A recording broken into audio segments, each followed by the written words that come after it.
Hello, hello, hello, hello. Bonjour, bienvenue sur la chaîne YouTube Actu et Potin de Star. Alors aujourd'hui, nous sommes à Secret Story Afrique francophone saison 2. Et oui, la saison 2 de Secret Story Afrique francophone a été lancée hier. Alors hier, le 4 octobre 2025, avec des candidats éclectiques, alors qui viennent de presque partout en Afrique francophone, Côte d'Ivoire, Cameroun, ok, on a Côte d'Ivoire, Cameroun, Mali, Madagascar, Guinée, Gabon, Tchad, bref, c'est-à-dire le casting cette année a un peu marché partout, a essayé de marcher partout. Mais je ne pense pas que j'ai vu un candidat du Congo, que ce soit du Congo Kinshasa ou du Congo Brazzaville. Mais sinon, on attend ce que ça va donner. Alors, cette année, les candidats sont un peu moins tout feu, tout flamme que l'année passée. Ça, c'est mon constat. Hein. J'ai trouvé qu'ils ont pris, ils ont choisi des gens un peu plus, on va dire quoi, des gens un peu plus mature, on va dire quoi, la maturité, on va pas vraiment dire la maturité, je ne sais pas quoi dire. Ils ont voulu certainement une saison un peu plus intellectuelle, qui va nous donner un peu plus à réfléchir, ok? La saison 1, j'avais remarqué que les candidats étaient un peu tout feu, tout flamme, étaient un peu, on va dire quoi, du genre à attirer l'attention sur eux, du genre à mettre l'attention sur eux, du genre à faire bouger l'émission. Je me dis, comme c'était une première saison, ils étaient peut-être en train de tester et il fallait des candidats qui allaient, voilà, capter l'attention, créer des mini-scandales, même comme ça n'a pas été le cas. Vous savez, dans toute production, on a un scénario au début. Bon, les candidats peuvent suivre le scénario, comme après aussi, vous savez qu'il y a aussi le vote du public. La production a son scénario, les candidats peuvent bien jouer le scénario, le rôle qui leur est attribué, mais maintenant aussi, il y a le public. Les votes du public peuvent influencer la présence des candidats dans les différentes maisons. Ok, les votes du public peuvent, on a vu avec la dernière émission qui est passée là, c'est quoi? La Nouvelle Star. La dernière émission qui est passée là, où il y avait Awa Sanogo, Singila, qui étaient des juges. Vous voyez un peu. Donc, on sent dans cette émission, au départ, il y avait des candidates qui se démarquaient. Vous voyez un peu. Mais à la fin, les candidates qu'on espérait qu'elles allaient remporter l'émission, je crois que c'était à la recherche de la Nouvelle Star, je ne sais plus. Les candidates qu'on pensait qu'elles allaient remporter l'émission ont été éliminées en cours de route. C'est pour ça que je dis, la production a son scénario, la production a des gens qu'ils vont un peu mettre en avant, qui ont des personnalités un peu marquantes, mais maintenant c'est au public aussi de décider via les votes. Parfois, le public accroche avec le candidat, les candidats de la production, on ne va pas se mentir. Parfois, le public n'accroche pas tout simplement. On a vu ça avec la Star Academy saison 10, c'était ça, où Magali Vaillet avait gagné. Voilà. Magali Vaillet était tout sauf le choix de la production de TF1. Quand on voyait même dans les interactions, ça ce n'est que mon avis, hein, chacun donne son avis. Mais à la fin, Magali Vaillet a gagné. Pourquoi? À cause de, on va dire quoi? À cause de l'amour que le public lui portait. Alors, les candidats de Secret Story qui ont intégré la maison hier sont Félicia, elle vient du Cameroun. Je crois que Félicia, c'est celle qui a la jambe coupée. Son histoire est vraiment marquante. Bon, je ne connais pas son secret. Elle a la jambe coupée, elle est docteur, elle est mannequin. Voilà, elle a eu un accident à l'âge de 14 ans et on était obligé de lui amputer la jambe. Donc, elle a une jambe en bois. Elle a réussi quand même à finir, à faire son doctorat à l'Université catholique d'Afrique centrale et elle est aussi mannequin. Alors, Sarah de la Côte d'Ivoire, on a Mokhtar du Niger, on a Moussa du Mali. Je pense que ceux qui sont sur TikTok connaissent Moussa Keïta. Moi, je le suis sur TikTok. Il a un atelier de couture, c'est un Malien. Je crois qu'il a près de 2,5 millions de personnes qui le suivent sur TikTok. Si vous partez sur TikTok, vous tapez Moussa Keïta, vous allez le voir. C'est un créateur de contenu. Et je crois que Mokhtar a aussi dit qu'il est créateur de contenu. On a Gracie Madagascar, je ne sais pas, Delhi Burundi. On a Vi Gabon. On a Bonaventure qui vient du Togo. On a le couple Ainandje et José qui viennent du Bénin. Voilà aussi des candidats que je vais regarder à la loupe, ok? Vous comprenez pourquoi je vais les regarder à la loupe. Le mari, là, il est un peu nain. Et la femme est là, ils sont un couple, ils sont dans la maison, mais les gens ne doivent pas savoir qu'ils sont un couple. Alors, j'aimerais bien voir comment ils vont interagir entre eux. Alors, il y a, comme vous voyez, il y a déjà 2 candidats qui m'intéressent. Il y a Félicia, il y a Ainandje et José que je vais scruter à la loupe. Ah, voilà, il y a un Congolais, Christophe, qui nous vient du Congo. Je pense que c'est le Congo-Brazzaville. Il y a Cynthia qui nous vient du Sénégal. Il y a Hulda qui nous vient du Burkina Faso. Il y a Papus qui nous vient de la Guinée. Il y a Nadine qui nous vient du Cameroun. Vous savez que je suis camerounaise, le continent en avant. Alors, nous avons 2 Camerounaises. Je supporte d'abord mon pays, donc le continent en avant. Et nous avons Winda qui nous vient du Tchad. Voilà la liste des candidats.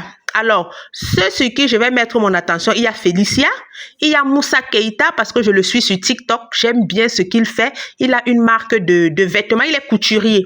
Voilà, il vient du Mali. Il faut aller sur sa page, vous allez voir son travail. Et il y a Ainandje et José que je vais aussi suivre à la loupe. Alors, comme je disais, la première candidate que je vais suivre, c'est Félicia. C'est une tête pleine. Elle a un doctorat. Comme vous avez vu, elle a été amputée à l'âge de 14 ans. Elle a montré sa force de caractère, ok? Malgré qu'elle a subi cet accident, elle a eu la jambe amputée. Ça ne l'a pas empêché de poursuivre sa carrière de mannequin et de poursuivre ses études. Alors ça, c'est une candidate qu'on devrait regarder et j'espère qu'elle ne sera pas vite éliminée, ok? Le deuxième candidat que je vais suivre, ce sera Mokhtar, ok? Pas Moussa. Je vais suivre Moussa parce que s'il vient dans l'émission, c'est forcément pour faire la publicité. C'est forcément pour faire la publicité de sa marque de vêtements. Il est sur TikTok. Il veut un peu plus de visibilité. Et le troisième candidat que je vais suivre, c'est le couple béninois. Alors, nous allons venir sur la présentatrice Stéphanel. Vous savez que l'année passée, Stéphanel a été beaucoup critiquée sur sa façon de présenter. Parce qu'elle avait beaucoup de loupés, beaucoup de manqués, mais elle a fait comprendre que c'est parce qu'elle était en direct. Ce n'était pas des préenregistrements. Elle parle en direct. Et cette année, elle s'est beaucoup améliorée. Je pense que ceux qui ont suivi le Prime ont vu que Stéphanel s'est beaucoup amélioré. Même comme il y avait un peu comme un problème de retransmission. Ce qu'il se disait n'arrivait pas à temps. J'ai l'impression. Hein? Donc, le temps que lui parle, Stéphanel reçoit peut-être quelques secondes plus tard. Donc, elle était aussi obligée. Lui aussi, même chose. Ils étaient obligés de répondre un peu en différé. Alors, vous attendez quoi de cette saison 2 de Secret Story Afrique? Vous attendez quoi de cette saison 2 de Secret Story Afrique? Alors pour moi, vraiment, j'aimerais qu'une personne comme Félicia arrive loin dans l'aventure. Je ne vais pas dire gagner, parce qu'elle arrive un peu loin dans l'aventure comme la fille qui était finaliste de Bachelor saison 3. La fille là qui avait, pourquoi j'oublie son nom? Nelsa, la fille là qui souffrait de drépanocytose. Donc j'aimerais aussi que Félicia arrive loin dans l'aventure pour pouvoir mettre de la lumière sur la cause des handicapés, pour pouvoir donner de la force, hein, du courage et de la détermination à peut-être des handicapés qui se disent que bon, comme j'ai eu tel accident, j'ai peut-être perdu mon pied, j'ai peut-être perdu ma main, j'ai perdu telle chose, se sentir diminué en fait. Donc, cette deuxième saison, Stéphanel, vraiment, pour le Prime, vraiment, on a noté, pas moi seule, ce n'est pas moi, je ne suis pas là pour noter Stéphanel. Beaucoup de personnes ont noté une grande amélioration dans sa technicité, donc elle a pris le temps. Elle était même aux États-Unis dernièrement, donc peut-être là-bas, elle a suivi des coachs. Voilà, elle s'est entraînée. Vous savez, aux États-Unis, il y a de tout, ok? Donc, certainement, elle s'est entraînée, elle a pris le temps. Alors, on attend voir ce que la deuxième saison va nous réserver. On attend voir ce que la deuxième saison va nous réserver comme surprise et autres. La première saison, on a bien apprécié, on a bien enjoy avec Awa Sanogo, avec Emmanuel, avec les autres. Les noms ne me reviennent pas, mais c'était suffisamment, on va dire quoi, chaud bouillant. Cette deuxième saison, on veut vraiment des intrigues poussées parce que c'est ça en fait. Vous êtes là pour découvrir des secrets, vous êtes là pour fouiller, ce n'est pas seulement pour se montrer. Donc, on voudrait voir des intrigues. pousser, on voudrait voir des enquêtes. Pour moi, hein, on voudrait voir des enquêtes, on veut voir des intrigues, on veut voir de la manipulation. Vous voyez, presque tous les candidats ont dit sur le plateau qu'ils étaient des manipulateurs. Donc, on veut voir la vraie manipulation pour obtenir l'information précieuse. Vous savez que lorsque vous découvrez le secret d'une personne, vous prenez sa cagnotte vous revient. Donc, on veut vraiment voir l'intrigue. Parce que là, je pense qu'ils ont pris des personnes quand même avec des personnes matures pour moi par rapport à la première saison. Donc, je pense que cette saison, ils vont plus nous montrer leur intellect, faire courir notre cerveau. Faire courir notre cerveau par des petites intrigues, par des petits jeux de manipulation, Bon, maintenant aussi, j'ai remarqué qu'on aime bien théâtraliser les choses en Afrique, la récitation. J'aimerais aussi que les candidats fassent plus d'efforts pour cacher leurs secrets. Parce que la première saison, j'avais l'impression que certains candidats offraient leurs secrets sur la table, hein, sur un plateau d'argent, aux différents candidats. Bon, ce sont aussi les trucs que la production vous dit, fais comme ça, ne cache pas trop ton secret. Parce que là, il y a des secrets que si quelqu'un ne te donne pas les indices, tu ne peux pas connaître, pour moi. Si on vient en découvrir un secret comme par exemple, j'ai été proche de la mort.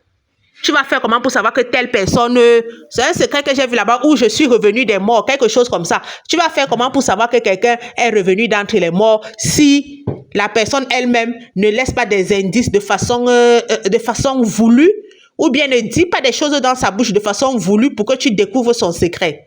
Hein? Vous voyez par exemple Secret Story France, chez qui on copie presque toutes les émissions. Vous voyez qu'à un moment, quand le secret de quelqu'un est très difficile à découvrir, la production elle-même met des indices. C'est ce que j'aimerais chez nous aussi. La production elle-même met des indices à la disposition des candidats. Mais chez nous, la saison dernière, c'est comme si les candidats eux-mêmes offraient leurs secrets, où ils étaient comment, ou c'est ce qu'on leur avait demandé de faire, je ne sais pas, mais cette fois-ci, qu'ils changent ça. Pour moi, on doit faire comme on a copié. La personne garde son secret, ne donne d'indices à personne, reste stoïque. Maintenant, quand la production voit que son secret sera trop difficile à découvrir, elle peut donner des indices, que ça vienne de la production elle-même. Ça, c'est quelque chose qu'on devrait embrasser. Parce qu'un secret comme « je suis dans le livre des records Guinness », comment savoir que telle personne est dans le livre des records Guinness? Ah, quelqu'un peut être là avec toi. Il est dans le livre des records Guinness pour une raison ou pour une autre. Il y a tellement de records Guinness au monde. C'est dernièrement en Afrique que les records Guinness sont devenus vulgaires. Avec Ida Balchi, Mylène Amon, l'autre là qui a raté qui n'avait pas enregistré. La fille de la Côte d'Ivoire là qui a fait Bansé. Elle s'appelle qui son prénom c'est qui? La fille de Bansé là, celle qui a raté le record Guinness parce qu'elle n'avait pas enregistré ses heures de cuisine. La fille ivoirienne là. Voilà. Alors, voilà les secrets. J'ai intégré la maison des secrets 24 heures avant les autres habitants. Comment quelqu'un fera pour découvrir ce genre de secret si toi-même tu ne lui dis pas ou si toi-même tu ne te trahis pas d'une façon ou d'une autre? J'ai été déclarée morte. Comment quelqu'un pourra découvrir facilement ce secret? C'est ce que j'ai dit que cette fois-ci, la production, pardon, je sais que peut-être vous ne me suivez pas, mais excusez-nous un peu. Excusez-nous un peu. OK? Excusez-nous un peu. Laissez les candidats, c'est-à-dire ne faisons pas le théâtre. C'est souvent parfois ça qui m'énerve dans les émissions de télé-réalité africaine. Ne faisons pas le théâtre. La première saison, j'ai même pas pu suivre jusqu'à la fin parce que je trouvais trop de théâtre, je trouvais trop bizarre, trop facile. Mais cette fois-ci, quand même, quand j'ai vu les candidats, je me dis, bon, ils ont pris quand même des gens, voilà, un peu matures. Ça signifie que le tout, s'ils veulent nous proposer quelque chose de plus sérieux, pas la rigolade de la première saison. Je me dis, la première saison, ils testaient le public. Ils ont vu que le public a adoré. Maintenant, ils testaient le public africain. Ils ont vu que le public africain a accepté l'émission. J'espère que maintenant, ils vont suivre les règles de l'émission. Nous avons échangé nos identités. Ici, là, les deux filles qui ont échangé leur identité ont été présentées. Hier. OK? Donc, elles aussi, elles doivent... Bon, ça, les gens peuvent facilement découvrir si elles ne sont pas malignes. Si elles ne sont pas malines, les gens peuvent facilement découvrir qu'elles ont échangé leur identité. Mon nom est inscrit dans le Guinness des records. Ça, je dis que ça, c'est un secret que si la personne elle-même ne parle pas, ou ne se trahit pas, ou si la production elle-même ne met pas des indices à la disposition des candidats, ça c'est un secret qui peut rester jusqu'à la personne part avec sa cagnotte. Vous savez que vous pouvez ne pas gagner Secret Story. Alors le gagnant de Secret Story reçoit 20 millions de francs CFA. Mais vous pouvez ne pas gagner Secret Story. Si vous découvrez beaucoup de secrets, vous partez avec l'argent des gens. Si vous gardez votre secret, vous repartez avec votre cagnotte. OK? Donc, il y a plusieurs façons de gagner de l'argent dans Secret Story. Et comme j'ai dit encore, ça nous donne de la visibilité. Vous voyez qu'après Secret Story, la gagnante de l'année passée, Awa Sanogo, elle a défilé pour... c'est Sawadogo. Bon, son nom est un peu compliqué. Elle a défilé pour Franck Niamen. Je pense que vous avez vu le défilé de Franck Niamen où elle était en robe de mariée. Elle a bouclé le défilé. Bon, elle était même, on va dire quoi, la muse. La muse du défilé de Franck Niamen où il y avait Diana Bouli, il y avait Connie Touré, il y avait Deborah Moutoum, il y avait Emmanuel Keita. Je pense que vous avez vu ce défilé-là. Je pense que elle était, on va dire quoi, la muse. Et elle a fait la robe de mariée finale en compagnie de Diana Bouli. Donc, vous voyez que ça lui a donné de la visibilité. Vous l'avez encore vu dans l'émission La Nouvelle Reine. C'est ça, La Nouvelle Reine. Voilà, vous l'avez vu dans l'émission La Nouvelle Reine encore. Donc, si tu participes à ces émissions de télé-réalité, en fait, parce que même Stéphanelle Bachelor, qui est la présentatrice de Secret Story, elle-même vient d'une émission de télé-réalité, Bachelor, où elle a été en finale. Mais malheureusement, cette saison du Bachelor, Joël William n'avait choisi personne. Elle était juste finaliste. Il n'avait choisi personne. C'est le Bachelor numéro 2 qui a choisi quelqu'un et le Bachelor numéro 3 aussi a choisi quelqu'un. Le bachelor numéro 2 avait choisi la fille, là, elle est même en Côte d'Ivoire. Pourquoi j'oublie le nom de la dame? Et c'était un Camerounais, Clav Ketchou. Ensuite, ils se sont séparés. Le bachelor numéro 3, Lamine, il a choisi la Camerounaise Blanche Baokeng. Bon, Blanche Baokeng est au Sénégal depuis plusieurs mois. Je me dis peut-être qu'après l'émission, leur histoire a continué. Je me dis peut-être qu'après l'émission Bachelor saison 3, Lamine et Blanche Baokeng ont essayé de pousser un peu leur relation parce que Blanche Baokeng est au Sénégal, même à l'heure actuelle. Ça fait au moins 3 ou 4 mois que Blanche Baokeng s'est installée au Sénégal. Donc, sûrement leur relation après l'émission a continué. Alors, comme je vous disais, les gens à suivre, pour moi, pour vous, chacun suivra qui voudra. Pour moi, les gens à suivre et dont je vais beaucoup parler sur cette chaîne seront Félicia, la Camerounaise qui est amputée. Le couple béninois, le gars là et sa femme, je vais les suivre. OK, et je vais aussi suivre mon ami Moussa. Je vais suivre Moussa pour voir comment il va évoluer dans l'aventure Secret Story. Alors, je vous donne rendez-vous, on va un peu débriefer. Je vais essayer de faire des débriefings, partager ce que j'ai compris dans l'émission chaque semaine selon ma disponibilité. Je souhaite que qui gagne? Un continental. Si un continental ne gagne pas, pourquoi pas Moussa? Je voudrais que Moussa gagne. Voilà, il gagne, il agrandit encore son business. Vous savez, quand tu es dans le business, tu as toujours besoin d'argent. Oui, tu as toujours besoin d'argent. Et s'il gagne 20 millions, c'est un grand coup de pouce pour son business. OK? Donc, voilà mes favoris. Bon, les continentaux, Félicia et Nadine. Bon, Nadine, je pense que c'est elle qui était la muse d'un grand artiste. Ça, c'est dans ma tête, mais je ne sais pas si c'est ça. Alors, ce que je voudrais qu'elle gagne, les continentaux, Félicia, Nadine. Même le couple de Béninois, j'aimerais bien qu'il gagne. Moussa aussi, j'aimerais